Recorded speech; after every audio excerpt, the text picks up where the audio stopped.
ലോക്സഭാ തെരഞ്ഞെടുപ്പിലെ CPI സ്ഥാനാർത്ഥികളെ ഇന്നറിയാം. ഇന്ന് ചേരുന്ന സംസ്ഥാന എക്സിക്യൂട്ടീവിനും സംസ്ഥാന കൗൺസിലിനും ശേഷം CPI സ്ഥാനാർത്ഥികളെ പ്രഖ്യാപിക്കും. തിരുവനന്തപുരം, മാവേലിക്കര, തൃശൂർ, വയനാട് മണ്ഡലങ്ങളിലാണ് CPI മത്സരിക്കുന്നത്. തൃശൂരിൽ VS സുനിൽകുമാറും വയനാട്ടിൽ ആനി രാജയും ഏറെക്കുറെ ഉറപ്പാണ്.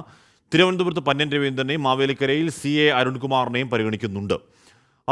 CPIM മത്സരിക്കുന്ന 15 മണ്ഡലങ്ങളിലെ സ്ഥാനാർത്ഥികളെ നാളെ പ്രഖ്യാപിക്കും. ഷഫീദ് റാവുത്ത് ചേർന്നു. ഷഫീദ്, അപ്പോൾ ഇന്നും നാളെയോടും കൂടി LDFന്റെ സ്ഥാനാർത്ഥി പട്ടിക ഏതാണ്ട് പൂർണ്ണമായി വ്യക്തമാകുന്നു. ഈ മാവേലിക്കരയിലെ അരുൺകുമാറിന്റെ കാര്യത്തിൽ എന്തോ ഒരു ലാസ്റ്റ് മിനിറ്റ് കൺഫ്യൂഷൻ ഉണ്ടോ ഷഫീദ്?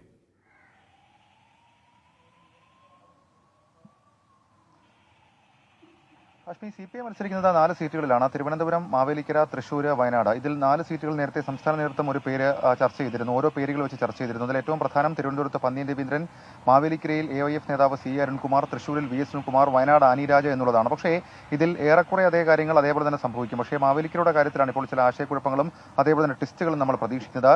ഈ സംസ്ഥാന നേതൃത്വം ഇതുമായി ബന്ധപ്പെട്ട് ജില്ലാ കൗൺസിലുകളോട് ഒരു 3 അംഗ പട്ടിക, അതായത് സംസ്ഥാന നേതൃത്വം നിർദ്ദേശിച്ച പേരിനൊപ്പം മറ്റ് 2 പേരുകളുടെ ഇതാക്കാൻ പറഞ്ഞിരുന്നു, അതായത് കൂട്ടിച്ചേർക്കാൻ പറഞ്ഞിരുന്നു. അങ്ങനെ തിരുവനന്തപുരത്ത് നിന്ന് പോയത് പന്ന്യൻ രവീന്ദ്രൻ, K പ്രകാശ് ബാബു, സത്യൻ മൊകേരി എന്നീ പേരുകളാണ്. അവിടെയും പന്ന്യൻ രവീന്ദ്രനിലേക്ക് തന്നെ സ്ഥാനാർത്ഥിയാക്കാനാണ് നിലവിൽ ഇപ്പോൾ പാർട്ടി ആലോചിക്കുന്നത് നമുക്ക് ലഭിക്കുന്ന വിവരം. അതേസമയം മാവേലിക്കര മണ്ഡലം സ്വാഭാവികമായും 3 ജില്ലാ കൗൺസിലുകളുടെ അഭിപ്രായം പ്രധാനമാണ്. അതിൽ കൊല്ലം, അതേപോലെ തന്നെ കോട്ടയം ജില്ലാ കൗൺസിലുകൾ അരുൺകുമാറിനെ അവരുടെ പട്ടികയിൽ ഉൾപ്പെടുത്തിയില്ല. പകരം മറ്റു ചില പേരുകൾ വരികയും ചെയ്തു. ഏറ്റവും പ്രധാനം ചിറ്റയം ഗോപകുമാറിന്റെ പേര് വളരെ ചർച്ചയായി. മാത്രമല്ല മുൻ MLA K അജിത് കുമാർ, മുൻ MP ചെങ്ങറ സുരേന്ദ്രന്റെ പേരുകളും അവിടെ ചർച്ച ചെയ്തുകൊണ്ട് തന്നെ മാവേലിക്കര ഒരു പക്ഷേ ഒരു ലാസ്റ്റ് മിനിറ്റ് ക്ലൈമാക്സ് ഉണ്ടോ എന്നുള്ളതാണ് ആകാംക്ഷ. തൃശ്ശൂരിൽ VS സുനിൽകുമാറിന്റെ പേരിനൊപ്പം KP രാജേന്ദ്രന്റെ പേരുണ്ടെങ്കിലും ശക്തമായ ത്രികോണ മത്സരം നടക്കുന്ന മണ്ഡലമാണ്. അതുകൊണ്ട് തന്നെ ജനകീയ മുഖം, അവിടെ സ്വാധീനമുള്ള VS സുനിൽകുമാർ തന്നെ സ്ഥാനാർത്ഥിയായേക്കും എന്നുള്ളതാണ് നിലവിൽ ലഭിക്കുന്ന വിവരം. വയനാട്ടിൽ രാഹുൽ ഗാന്ധി എത്തിയില്ലെങ്കിൽ ഒരു പക്ഷേ ആനി രാജ ഉണ്ടാകില്ല. അതല്ലെങ്കിൽ ആനി രാജ അതൊരു ദേശീയ മുഖം, അതേപോലെ തന്നെ വനിതാ പ്രാതിനിധ്യം,